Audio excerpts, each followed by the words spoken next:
Hello, আজকে আমি বানিয়েছিলাম খুবই সিম্পল একটা বিরিয়ানি, চিকেন বিরিয়ানি। সেটাই আপনাদের সাথে শেয়ার করা। এই তো এখানে আপনাদেরকে সবগুলা দেখাই দিতেছে। আর যখন আমি করব মানে রান্নার প্রসেসিং শুরু করব তখন সবগুলা বলে দেবো কী আমি ইউজ করছি।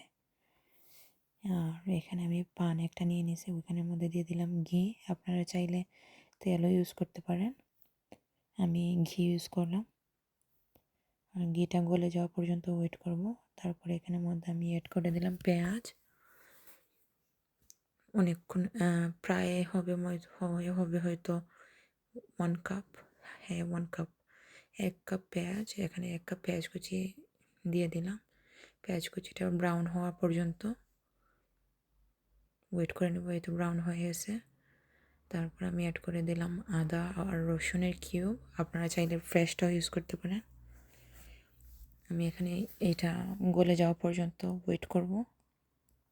গলে গেলে তারপর আমি করব, সব মশলাগুলো দিয়ে দেবো। আর ওইদিকে আমি বিরিয়ানির চালের জন্য চাল বিরিয়ানির ভাতের জন্য চালটা বসিয়ে দিছে, ওইটাই ওইখানে হইতেছে।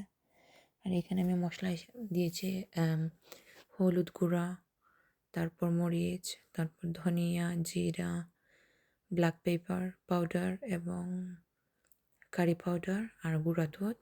আর সাথে দিয়ে দিলাম একটু দই, 2 টেবিল মতো, হ্যাঁ 2 টেবিল স্পুন মতো দিয়ে দিলাম দই।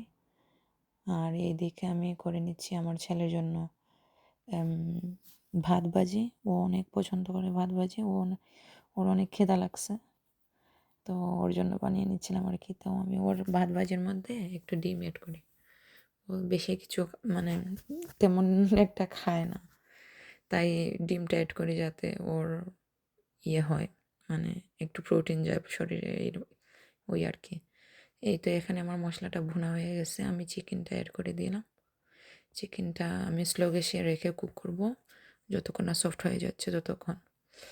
এইদিকে আমার চালটাও 80% হয়ে গেছে, আমি মাঠটা গেলে নিলাম। এই তো এখানে মার গেলে নিছি। ওইদিকে আমার ভাত ভাজিও প্রায় কমপ্লিট। এখান থেকে আমিও খাবো, আমার ছেলেও খাবে, আমরা দুজন খাবো। আর এইদিকে চিকেন উইংস দিয়েছি আমি, আপনারা চাইলে সলিড পিস চিকেনও ইউজ করতে পারেন। এদিকে আমার চিকেনটা হয়েও গেছে আলহামদুলিল্লাহ। এখন আমি চিকেনটা নামিয়ে লেয়ারিং স্টার্ট করব। নামানো হয়ে গেছে প্রায়। তারপর অল্প একটু মশলা রাখবো নিচে, একদম সামান্য রেখে আমি দিয়ে দেবো ভাত, ওই বিরিয়ানি যে ভাতটা রান্না করছিলাম ওইটা। আর আরেকবার বলে নিই, ওই যে ভাত রান্না করছি, ভাতের মধ্যে আমি দিয়েছি একটু তেল এবং লবণ আর স্টারনিস এবং কালো এলাচ আর জয়িত্রী আর সাদা এলাচও দিয়েছি। আর মশলা ভুনার সময় বলেছি কি না আমি ভুলে গেছি, জয়িত্রী আর কালো এলাচ ইউজ করছিলাম। এই তো এখন আমি ওই যে আস্ত মশলা আছে না, আস্ত গরম মশলা মুখে পড়লে আমার খুবই বিচ্ছিরি লাগে, বাজে লাগে, তো আমি ওইখান থেকে বেছে বেছে ফেলে দিছি। এখন আমি লেয়ারিং স্টার্ট করলাম। এই তো মোটামুটি প্রায় আমার লেয়ারিং হয়েছিল 3টা। এই তো এটা প্রথম লেয়ার, আর এইটা হচ্ছে ফাইনাল লেয়ার। ফাইনাল লেয়ারে আমি দিয়ে দিচ্ছি পুদিনা পাতা। আপনারা না থাকলে স্কিপ করতে পারেন, কোনো সমস্যা নেই, বা পুদিনা পাতাটা দিলে খুবই ভালো একটা স্মেল এড হয়। আর ধনিয়া পাতা, তারপর পেঁয়াজ বেরেস্তা, তারপরে একটু ঘি দিয়ে দেব, একটু না প্রায় অনেকটাই দিচ্ছি, ঘি দিয়ে দিলাম। দিয়ে আমি প্রায় 15-20 মিনিটের মতো দমে দিয়ে দেব। তারপর বিরিয়ানিটা মানে খুব ভালো একটা আসে আর কি দমে দিলে। আর ওই জন্য 80% রাইসটা কুক হয়েছিল, ওইটাও ফুল হয়ে যাবে। এখন আমি মরিচগুলো ভেজে নিচ্ছি। এগুলা ছোটো হলে কী হবে, এগুলো অনেক ঝাল, অনেক ঝাল। তো আমার ভাজা শুকনো মরিচ সবগুলো শেষ হয়ে গেছে, তাই আমি আরও কিছু ভেজে নিচ্ছি।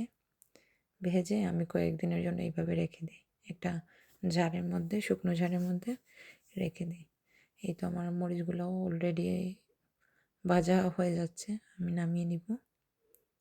নামিয়ে নিলে এখানে রেখে দেবো টিস্যুর মধ্যে, তাহলে তেল অনেকটাই শুষে নেয় আর ঠান্ডা হওয়ার জন্য রেখে দিছি। আর এই ঝাড়ের মধ্যে আমি শুকনো মরিচগুলো রাখবো আর কি। তো এটা আমি আগেই ধুয়ে রাখছিলাম। তো এখন ভালো করে আমি টিস্যু দিয়ে মুছে নিচ্ছি। মুছে নিয়ে এখন মরিচগুলো রেখে দেবো। এই তো আমার মরিচগুলো ঠান্ডা হয়ে গেছে। আর ভিতরে আমি একটু টিস্যু দিলাম যাতে আর যতটুকু তেল আছে যাতে ওই টিস্যুটা নিয়ে নেয়, শুষে নেয় আর কি। আর ওই দিকে আমার বিরিয়ানিটাও দম দেওয়া হচ্ছে।